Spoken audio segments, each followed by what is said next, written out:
It's the first day of the time trials for this year's race, and over 250,000 race fans have crammed into the grandstands and infield of this great racing plant. Plenty of thrills and chills for them here today. Right now, the cars are lining up for the qualification runs.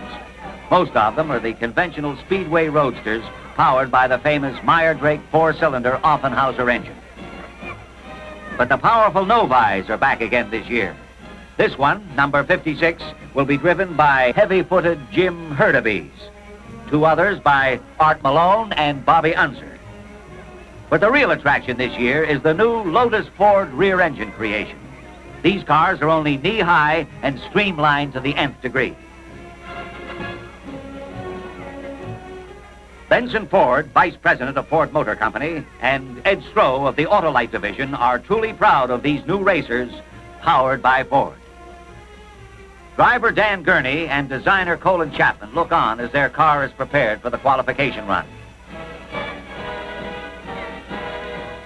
Veteran driver Eddie Sachs welcomes Ford into this exclusive racing circle. And now Dan Gurney in the Lotus-Ford receives his final instructions from Chief Steward Harlan Fingler. The crowd's really anxious to see these Fords perform. And there he goes. Dapper Dan Vidan, official starter, has the green flag ready, and Gurney takes it. USAC officials electronically record the speed of every lap. Here he roars or whines down the main stretch. He's completed the lap at over 149 miles per hour. And another lap at 149.353. Living up to his expectations, the crowd gives Gurney a big hand as he rolls into the pits. Average four-lap speed qualifying time, 149.019 miles per hour.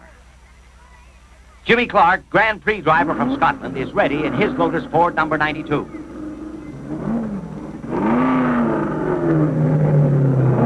The green flag is out, and Jimmy takes it.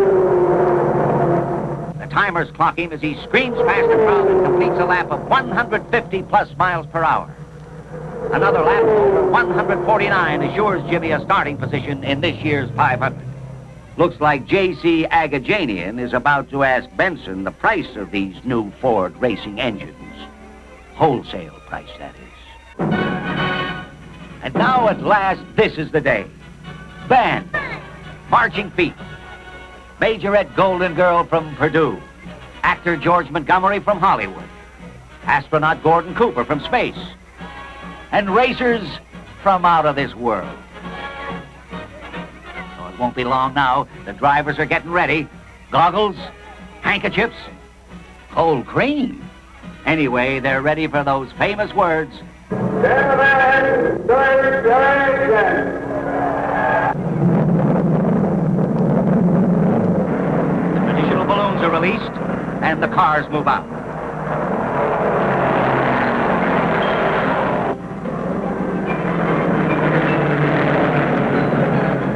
This is the pace lap, nice and easy.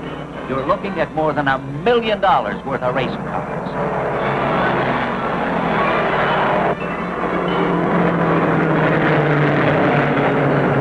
Pace car pulls out, and they're off. Parnelli Jones grabs the lead with Jim Hurtubise right on his tail. It's Jones, Hurtubise, Bobby Marshman, and Roger Ward on the backstretch. Hurtubise is trying hard for that lead. And in the home stretch, Hurtubise passes Jones. He's in the lead.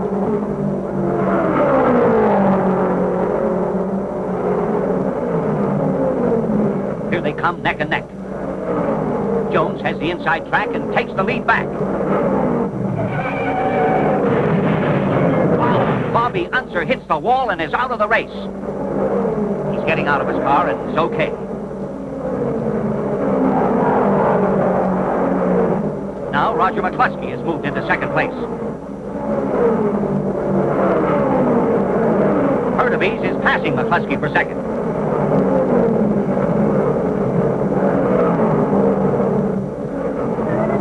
Uh-oh, a car in trouble. It's Bud Tingelstad in car 54. He's okay. And here's a wall climber. It's Alan Crow. He's lost a wheel. Well, the crowd's getting plenty of excitement today. Jones is in for his first pit stop. McCluskey grabs the lead with Clark and Gurney close behind.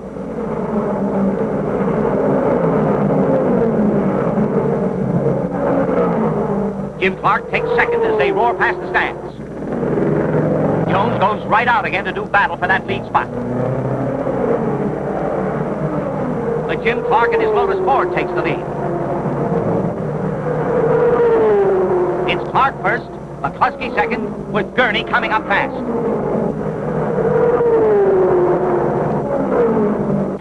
The crowd's rooting for the Fords. McCluskey's in the pits. And the Lotus-Fords are running 1 and 2. Jim Clark and Dan Gurney lead the race.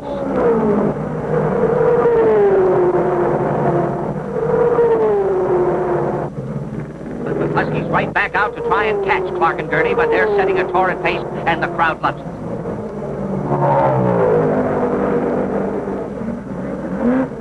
Here's Gurney's scheduled pit stop.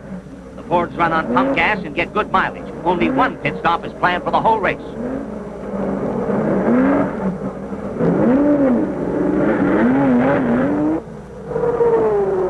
Clark's still in the lead.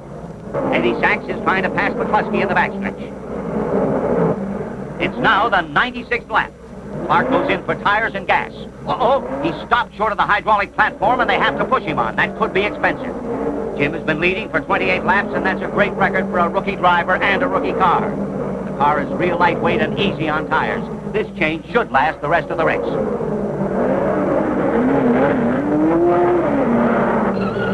Look out, a spin in the pits. It's Jim McElreath. He came in pretty hot. Too hot. That got him on their feet. Jones got back the lead when Clark was in the pits, but Clark is fighting his way back through the pack. A spin on the north curve. It's Eddie Johnson in car 88. Looks like he's had it. The caution light is on, and Jones takes advantage of it for a pit stop. A quick tank of gas, a set of tires, and he's back out. Clark has to hold position under the yellow and can't grab the lead. But there's the green flag, and they're running hard again. T.J. Foyt and Eddie Sachs duel on the backstretch. Uh-oh, Dan Gurney's in for an unscheduled pit stop. His right front wheel is loose. Wasn't replaced tight enough. Too bad. Jones has only a 3.5-second lead over Jim Clark.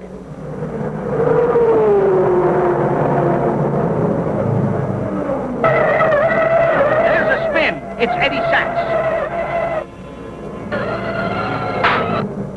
Too bad. He's been driving hard and pushing the leaders all day. They're towing him off. No, it looks like he's trying to start his engine.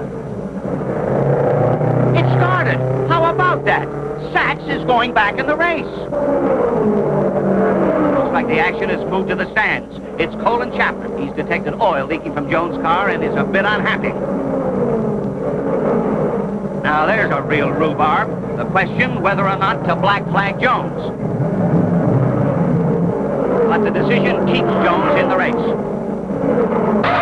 Oh, no, it's Sachs again. He's lost a wheel. Eddie's really had it this time. Look, the wheel's still rolling. Get out of there, Eddie. Attaboy. The end is near, and it's still Jones. Can Jimmy Clark catch him? Roger McCluskey's running third. Here's the white flag. One more lap to go.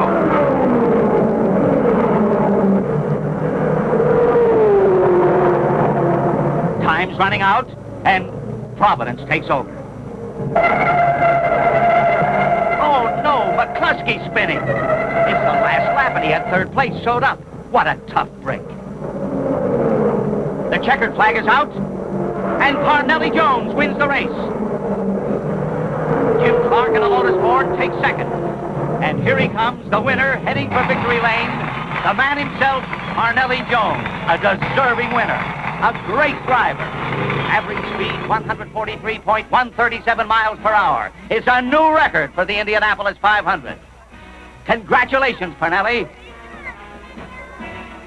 And you too, Jim Clark, and Roger Ward, and Don Branson, and Dan Gurney. You all turned in a great performance.